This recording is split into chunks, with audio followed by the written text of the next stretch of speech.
साथियों नमस्कार। आज फिर आप सभी के बीच आया हूं और फिर से एक नए मुद्दे को लेकर आया हूं। कर्नाटक के एक मंत्री रहे या भाजपा नेता कह लें, भाजपा नेता के.एस. ईश्वरप्पा। नाम में तो ईश्वर जरूर छुपा हुआ है, लेकिन काम इनके ईश्वर वाले नहीं है। मैं इसलिए ऐसा बोल रहा हूं क्योंकि इन्होंने स्टेटमेंट दिया है कि भारत देश में तिरंगा नहीं फहरना चाहिए, भारत देश में भगवा झंडा फहरना चाहिए। साथियों, ऐसा नहीं है कि इस देश में ये नेता या फिर ऐसे लोग पहली बार ऐसी अपनी आवाज को बुलंद कर रहे हैं। यदि हम लोगों ने इन ऐसे नेताओं को रोका नहीं गया, यदि हम लोगों ने ऐसे नेताओं को नहीं रोका, तो ये और भी देश को गर्त में लेके चले जाएंगे। ये इन्हीं सब मुद्दों पे भटकाते रहेंगे। भारत देश में बेरोजगारी की स्थिति देखिए कितनी, 50 साल पीछे चले गए हैं हम। भारत देश की महंगाई देख लीजिए, आरबीआई तक ने हाथ खड़े कर दिया है, भारत सरकार ने हाथ खड़े कर दिया है। इतने रिवेन्यू का नुकसान हो रहा है भारत सरकार को, सरकारी कंपनियों को बेचना पड़ जा रहा है, डिसइन्वेस्टमेंट करना पड़ रहा है भारत सरकार को। उसके बावजूद इस प्रकार से तुच्छ नेता, या फिर यूं कहें, ये हालांकि 5 बार से विधायक रहे हैं ये कर्नाटक के, और मंत्री भी रहे हैं, पंचायती राज के मंत्री भी रहे हैं, उसके बावजूद भी ये इस तरीके से बयान देते हैं। निंदनीय तो है ही ये, हर पार्टी निंदा तो करती है, लेकिन इनके ऊपर केस दर्ज होना चाहिए। इन्होंने भारत के संविधान का अपमान किया है। ये तिरंगे का जो अपमान किया है इन्होंने, कि तिरंगे की जगह भगवा झंडा लहराना चाहिए, ये एक प्रकार से हमारे देश के तिरंगे का अपमान है, हमारे देश के राष्ट्रीय झंडे का अपमान है। तिरंगा यानी कि राष्ट्रीय झंडा, और भारत देश के राष्ट्रीय झंडे का अपमान यानी कि भारत के संविधान का अपमान है। और भारत के संविधान का अपमान यानी कि भारत देश के संविधान निर्माताओं का अपमान है।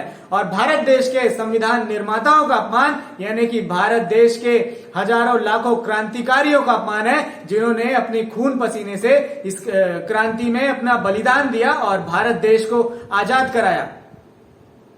क्या यही भगवे झंडे के चक्कर में हमारे भारत देश को आजाद कराया गया?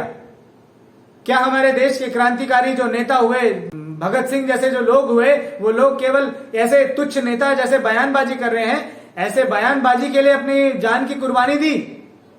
ये हमको और आपको सोचना होगा। 5 बार से विधायक रहे हैं ये ईश्वरप्पा जी। नाम में, जैसा भी मैंने पहले भी बोला कि नाम में जरूर ईश्वर है, लेकिन काम इनके घूसखोरी वाले काम है। जब ये मंत्री रहे थे तो इनको मंत्री पद से भी इस्तीफा देना पड़ा था, और उसका रीजन ये था क्योंकि एक कॉन्ट्रैक्टर, एक ठेकेदार ने सुसाइड कर लिया था। और वो इसलिए सुसाइड किया था उन्होंने क्योंकि ये जो ईश्वरप्पा जी हैं, इन्होंने 40% कमीशन की मांग करी थी। घुसखोरी तो भारत देश में इस तरीके से हो रही, मोदी जी तो कहते हैं डिजिटल इंडिया हो गया, ट्रांसपेरेंसी हो गया, करप्शन अब मिट गया, लेकिन उसके बावजूद भी इस तरीके के जो नेता हैं ये करप्शन को किस तरह से बढ़ावा दे रहे हैं। और किस तरह से, देखिए, ठेकेदार को यदि सुसाइड करना पड़ जाए, यदि ये कमीशन की बात अगर कर रहे हैं, तो ऐसे नेताओं का मंत्री रहने का या फिर ऐसे नेताओं का जनप्रतिनिधि होने का क्या मतलब? क्या ये 40% अपनी जनता पर खर्च कर रहे थे, या फिर अपना पैसा जो स्विस बैंकों में, या फिर जो प्रधानमंत्री नरेंद्र मोदी जी बोलते थे पहले, आजकल तो नहीं बोलते हैं, पहले बोला करते थे कि भारत देश में नेताओं का पैसा कालाधन के रूप में स्विस बैंकों में जमा हुआ है। क्या ये वैसे ऐसे ही नेताओं ने जमा कर दिया 40% घूस खाकर? ये घूसखोर नेता आखिर कब तक भारत देश में बने रहेंगे?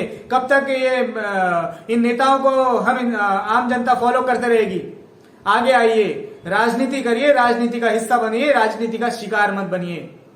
ऐसे नेताओं को सबक सिखाइए, ऐसे नेताओं को सबक सिखाने की जरूरत है। और प्रधानमंत्री जी, आपसे यह कहना चाहूंगा कि यदि आप इनका समर्थन करते हैं तो आप भी खुलकर आइए और आप भी बोल दीजिए कि हम तिरंगे झंडे का अपमान करते हैं। आप भी खुलकर बोलिए कि हाँ, भगवा झंडा चाहिए। जेपी नड्डा जी, जो भारतीय जनता पार्टी के अध्यक्ष हैं, वो भी आगे आए, वो भी ये बात को एक्सेप्ट करें कि हाँ, हम पूरे सम्मान के साथ ये कहते हैं कि तिरंगा झंडा नहीं होना चाहिए। ऐसा वो बोलकर दिखाएं। यदि नहीं बोल सकते तो अपने ये जो कार्यकर्ता है या फिर ये जो तुच्छ नेता है, कमीशनखोर, घूसखोर जो नेता है, ऐसे नेताओं को बर्खास्त करें और ऐसे नेताओं के खिलाफ कार्रवाई करें। सुप्रीम कोर्ट को भी इस पर सुमोटो एक्शन लेना चाहिए, क्योंकि ये भारत देश का अपमान है, भारत के झंडे का अपमान, भारत के संविधान का भी अपमान है और भारत देश का अपमान है। क्या प्रधानमंत्री नरेंद्र मोदी जी भारत देश के अपमान को इस तरीके से सहते रहेंगे? क्या जेपी नड्डा जी भारत देश के इस तरीके का जो अपमान हुआ है उस अपमान को इस तरीके से सहते रहेंगे? या फिर क्या मोहन भागवत जी जो आरएसएस के प्रमुख हैं और जिनका रिलेशन ईश्वरप्पा जी से भी है, आरएसएस से भी है, क्या वे ऐसा चाहते हैं कि भारत देश का अपमान हो?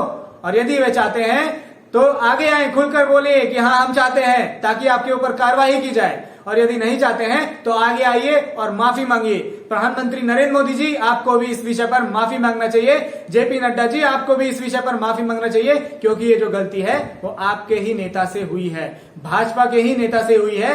और उस गलती को यदि आप माफी मांगेंगे तभी ऐसा स्वीकार किया जा सकता है कि आप तिरंगे झंडे का सम्मान करते हैं। अन्यथा यदि आप चुप्पी साध लेंगे तो अन्य मुद्दों की तरह यह भी मान लिया जाएगा कि आप भी इनका समर्थन करते हैं, आप भी ये मानते हैं कि भारत देश में तिरंगा नहीं लहराना चाहिए।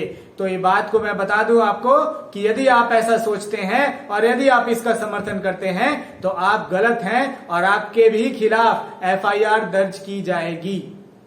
आम जनता और जो भाजपा के समर्थक हैं या फिर जो भाजपा के अंधभक्त हैं, मैं उनसे भी ये बात पूछना चाहता हूं, क्या वे भी ऐसा चाहते हैं कि भारत देश में तिरंगा ना फहरे? क्या दिक्कत क्या है तिरंगे झंडे से? 3 रंगों से दिक्कत क्या है हमारे तिरंगे झंडे से? सामने आइए, खुलकर बोलिए। आज के लिए इतना ही। जय हिंद, जय भारत।